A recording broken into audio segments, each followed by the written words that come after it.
E aí o primeiro passo, entender quais são os meus hábitos bons e quais são os meus hábitos ruins. Ah, mas é certo e errado? Não, é bom ou ruim para você. Você vai decidir isso, né? Tomar consciência desses hábitos. Então, o primeiro passo, identificar quais hábitos você julga bons e quais hábitos você julga ruins.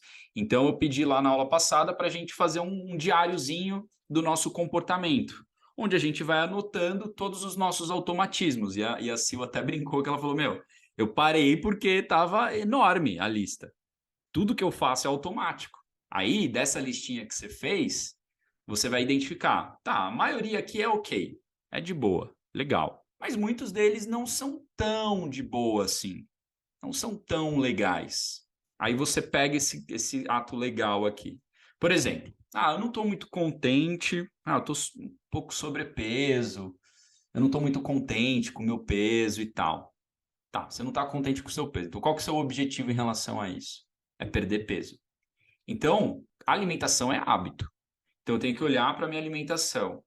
Eu acordo de manhã, já meto 2 pães na chapa com um cafezinho com leite e como uma broinha de milho junto com pão de queijo, uma chipa e é isso. Tá condizente com o meu objetivo de perder peso? Não. Então eu tenho que mudar esse hábito. Pô, mas eu como pãozinho na chapa com manteiga, não é nem manteiga, é margarina. Pão de queijo, a broinha gostosa de milho com uma geleinha assim, gostoso, né? Tá, isso não é um hábito interessante. Eu preciso alterar isso. Legal. Então já marca. Esse hábito não é interessante, não está alinhado com o meu objetivo. Aí eu tenho que entender o processo.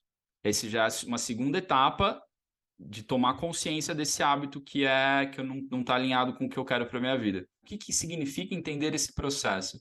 É entender qual é a cadeia que resultou nesse hábito. Lembra quando eu comentei do cigarro?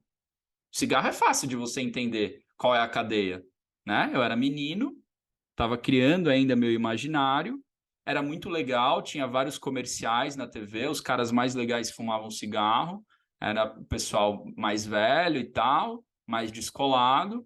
Meus amigos começaram a fumar e eu fui na onda. E aí, quando eu identifico esse processo, fica muito fácil de eu gerar uma raivinha, sabe? Nossa, eu fui enganado. Fui enganado. Me enganaram. E aí, essa raivinha, o que você faz com ela? Lembra? Das nossas primeiras aulas, o que você faz com a raiva? Canaliza. E aí essa raiva me fez acordar e falar, opa, eu não quero isso. Então cabe a gente entender qual é a cadeia que resultou nesse hábito. Então a gente tem que quebrar essa cadeia, tem que entendê-la para quebrar. Então esse é o primeiro passo, que se subdivide em dois, a identificação e a compreensão do processo. Por que eu como meu pão com margarina de manhã? Eu como isso há 20 anos, todo dia. Pão com margarina de manhã e café com leite. Café pilão. Então, assim, eu tenho que entender esse hábito ruim, de onde ele veio, porque ele existe. Qual meio ele surgiu? Quais situações aconteceram para que eu tomasse essa atitude? Lembra, o primeiro passo é ter consciência sobre o hábito. Ter consciência. Como ele surgiu, de onde ele veio, quais foram as situações e por que eu tomei essa decisão. Lembra, o ideal para nós é lucidez, é ter lucidez, ter consciência, ter conhecimento de como as coisas acontecem na nossa vida. Então, beleza. Identificamos, entendemos o processo. Só de entender o processo já faz maior diferença, né? Já muda tudo. Só de entender. Por exemplo, uma pessoa que tem toque, ela quer tudo organizado, tudo organizadinho o tempo inteiro, tem tal. Só que ela nunca ouviu falar de toque. Se ela percebe que ela é neurótica, né? Alguém fala para ela assim: para de ser neurótica, você tá organizando tudo o tempo inteiro, para de ser neurótica. O que ela acha que ela é? Neurótica, que ela é louca. A pessoa acha que é louca. Aí ela vai lá com o profissional e fala: eu faço isso, isso, isso. Aí fala: é toque. Não, tranquilo, vamos trabalhar isso. Ufa. Ainda bem que tem uma forma de trabalhar. O que aconteceu? Ele não falou o que você vai ter que fazer, nem nada. Ele só falou, é isso e tem jeito. Ufa. Então, só de saber, só de ter consciência, já é bom. Já tem um efeito. Claro que não é o suficiente, não é o que a gente quer. Mas só de ter consciência já faz diferença, já muda tudo. Você tem lucidez, você tem clareza sobre aquilo. E aí vem essa etapa. Como mudar um hábito?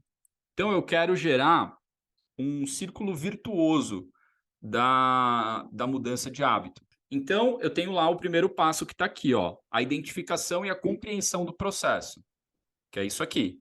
Eu identifico e entendo o processo. Legal. Tá claro para mim o que está acontecendo? Porque muitos hábitos não são claros. Muitos hábitos são difíceis de serem alterados. Eu tenho uma amiga, por exemplo, que ela sente muita, uma sensação de abandono, assim. Ela quer fazer parte das coisas. Ela quer se sentir incluída, ela se sente excluída. E aí eu comecei a perceber isso nela. E aí eu falei isso para ela. Ela não tinha essa noção. E aí eu falei, aí conversando com ela, eu falei: "Ah, talvez isso seja uma questão que aconteceu com você desde criança". E ela relatou para mim que, de fato, ela era filha única até uns 4, 5 anos, aí depois ela teve 2 irmãos gêmeos, e aí nesse momento ela se sentiu muito excluída. E ela começou a chamar muita atenção da mãe, e a mãe só focava nos filhos, nos irmãos. E ela começou a perceber que ela tinha essa mesma atitude sempre, com o namorado, com os amigos, ela sentia inveja, ela se sentia excluída, tinha mania de perseguição, tudo decorrente desse período da vida dela que acabou sendo reforçado. Porque o cérebro, ele tem uma neuroplasticidade muito boa, então ele aprende uma coisa nova e ele é muito bom de já transformar aquilo num condicionamento. E pronto, está instalado o condicionamento. E ela só foi descobrir isso com bem mais de 30 anos de idade. Então, às vezes essa identificação e compreensão pode ser fácil de ser entendida, tipo o pão na chapa com margarina, outras vezes não, outras vezes é um aspecto mais profundo da nossa vida. Aí eu tenho essa identificação, essa compreensão do processo. O segundo passo é a alteração do ambiente, da mentalidade e da ação. Alteração do ambiente. Lembra que eu falei que, eu fumei porque meus amigos todos fumavam, eu via na televisão que era legal, eu via os caras mais legais ali que fumavam e a minha realidade era aquela e bomba, né? Batata, acabei fumando. Tá. Então eu tenho que mudar o meu ambiente, eu tenho que largar essas pessoas que fumam. Se um cara é fumante, ele quer parar, o que ele precisa fazer? Parar de andar com quem fuma. Primeiro passo, parar de andar com quem fuma. Muda a realidade daquele ambiente. Então se eu como pão francês com margarina na chapa, o que eu preciso fazer? Primeiro, não compra pão. Segundo, finja que margarinas não existem no supermercado. Não existe. Então eu mudo aquele ambiente. Depois eu tenho que alterar a minha mentalidade. O que é alterar a minha mentalidade? Eu tenho que entender por que o pão na chapa com margarina é ruim para mim. Eu tenho que entender a quantidade de gordura saturada, trans, a quantidade de carboidrato, e isso não está alinhado com o que eu quero como objetivo, que é eu perder o peso. Se eu começo a entender o quanto essa margarina maldita e esse pão me fazem mal, se eu gerar raiva por ele, essa raiva vai se transformar em energia e é isso que vai me movimentar em direção àquilo que eu quero. Eu tenho que criar essa mentalidade que envolve raciocínio lógico e sentimento. E aí eu tenho a ação, que ao invés de comer um pão na chapa com margarina, eu vou lá e como uma fruta, bato lá uma banana, um morango. Então eu altero o ambiente, altero a mentalidade e altero a ação. Isso, por sua vez, vai para o terceiro ponto, que é o reforço dos sentimentos e dos motivos. É a mentalidade. Eu tenho que bater na minha mente constantemente o quanto o pão na chapa com margarina é nocivo para mim, é ruim, nojento, e eu tenho raiva daquilo. Não quero isso para minha vida. Eu tenho que ficar reforçando isso, porque tem que estar racionalmente muito claro o motivo de eu mudar esse hábito. Tem que estar muito claro. Legal. E por sua vez, se eu continuo fazendo isso, eu tenho um progresso, eu tenho uma evolução, e essa evolução é minha recompensa, certo? Então, parei de comer o pãozinho, entrei numa academia, comecei a praticar mais o método, né? Nauli, todo dia de manhã. Dali, 2 semaninhas, 3 semaninhas, opa, me vejo no espelho um pouquinho mais esbelto, mais bonito, né? A musculatura saltou um pouquinho mais, gordurinhas ali já não aparecem mais. Pô, isso é muito legal. E isso se retroalimenta e se transforma num círculo virtuoso, porque isso vai alimentar a sua vontade. E aí onde entra, por exemplo, a motivação? Entra aí. A motivação é o resultado disso. Você não precisa ficar indo atrás da motivação. Não, a motivação ela vem naturalmente quando você respeita esse ciclo. É um processo automático. E aí isso se transforma numa rotina. E aí isso se transforma numa rotina. E a rotina é uma delícia quando ela é consciente. Quando ela é consciente e você consegue construir isso, se torna uma delícia. E quando você mantém essa disciplina, o que você ganha? Você ganha liberdade. Porque antes você estava no seu automatismo inconsciente, no piloto automático sem consciência alguma. Esse piloto automático que foi programado pelas sequências aleatórias dos fatos na sua vida desde criança. E aí você começou a mudar essa realidade. Você começou a programar conscientemente o seu piloto automático. E aí você começa a se endireitar para onde você quer chegar. E isso é liberdade. Disciplina é liberdade. E disciplina, às vezes, faz parte fazer coisas que não queremos. Porque eu amo meu pãozinho com margarina.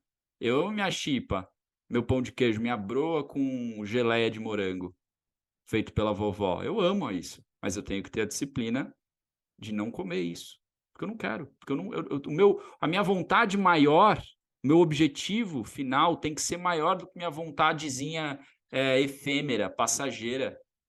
Eu tenho que ter uma visão de longo prazo e eu tenho que ser forte para não cair no vício. Lembra da aula de vícios, de virtudes? Eu tenho que ser forte para não cair no vício, porque o vício ele me deteriora, ele me joga para baixo. Na hora é gostosinho, porque eu estou habituado àquilo, mas depois é ruim. E toda virtude, disciplina é uma virtude. Alguém disciplinado é virtude. Se eu tenho essa disciplina, eu tenho resultados bons na minha vida. Então, disciplina é liberdade. Lembra na aula passada que eu falei que a única forma realmente de se libertar, segundo a visão Samkhya, é conseguindo chegar nesse estado de consciência onde você se destaca dessa vida, dessa personalidade que sofre, que é automática. Você está lúcido, num estado de consciência onde você alcançou o moksha, essa liberdade. E você só alcança isso através da disciplina. Bonito, né? Forte. Muito real.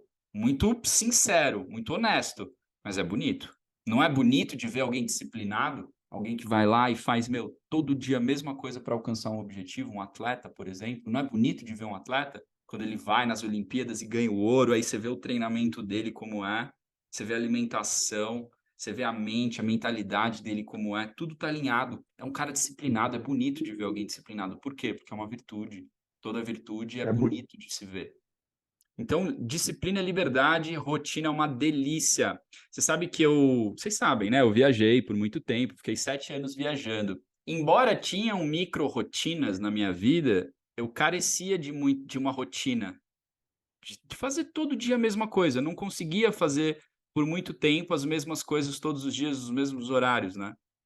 E aí, passados esses 7 anos, já ano passado, eu comecei a refletir muito sobre isso. Eu estava cansado de viajar. E por que que eu estava cansado de viajar? Porque eu queria uma rotina. Eu já estava com novos projetos e novos objetivos na minha vida, que eu queria fazer todo dia a mesma coisa para chegar naquele objetivo. E eu percebi que, levando aquela vida que eu estava levando de nômade, viajante, eu não ia conseguir chegar lá. Então, qual que foi a minha escolha? Parar num lugar, ficar, sentar bumbumzinho ali e fazer todo dia exatamente a mesma coisa, dormir, acordar nos mesmos horários e fazer o que eu tenho que fazer para chegar naquele meu objetivo. Eu senti na pele o que é não ter rotina. E hoje eu sinto na pele o que é ter uma rotina que eu construí conscientemente, que eu programei os meus automatismos. Isso é libertador. Então, muitas vezes, o jovem, principalmente, quer viajar, quer viver a vida, né? Na flauta, cada dia uma coisa, conhecer coisas novas. É muito legal. Viajar é importante pra caramba, pra gente, né, expandir os antolhos, né? Pra gente abrir a cabeça. É fundamental viajar. Mas viver a vida viajando, igual eu tava, a cabeça pesa demais. É todo dia muita coisa para assimilar, é estressante, você não tem rotina. Chega uma hora que cansa e cansa mesmo. Cansa mesmo. Então eu senti na pele o que é não ter rotina. E hoje eu falo, rotina, por favor. Rotina é uma delícia. delícia. E através da disciplina a gente se liberta, né. Então a rotina, ela é o reforço do condicionamento, e isso é bom. Rotina gera previsibilidade, e a previsibilidade ajuda no quê? Na ansiedade. A ansiedade que tem a raiz no medo, né, se você é uma pessoa ansiosa, a rotina é sua aliada, porque você tem previsibilidade, você sabe o que vai acontecer, e aí você consegue remanejar, administrar melhor a sua vida. Então, através da disciplina, você estabelece uma rotina alinhada com o que você quer para a sua vida, e isso faz com que você consiga reprogramar o seu piloto automático, que antes era inconsciente, pelos fatos aleatórios da vida, e passa a ser um piloto automático igual, só que, dessa vez, programado conscientemente, alinhado com os seus valores e com os seus objetivos na vida.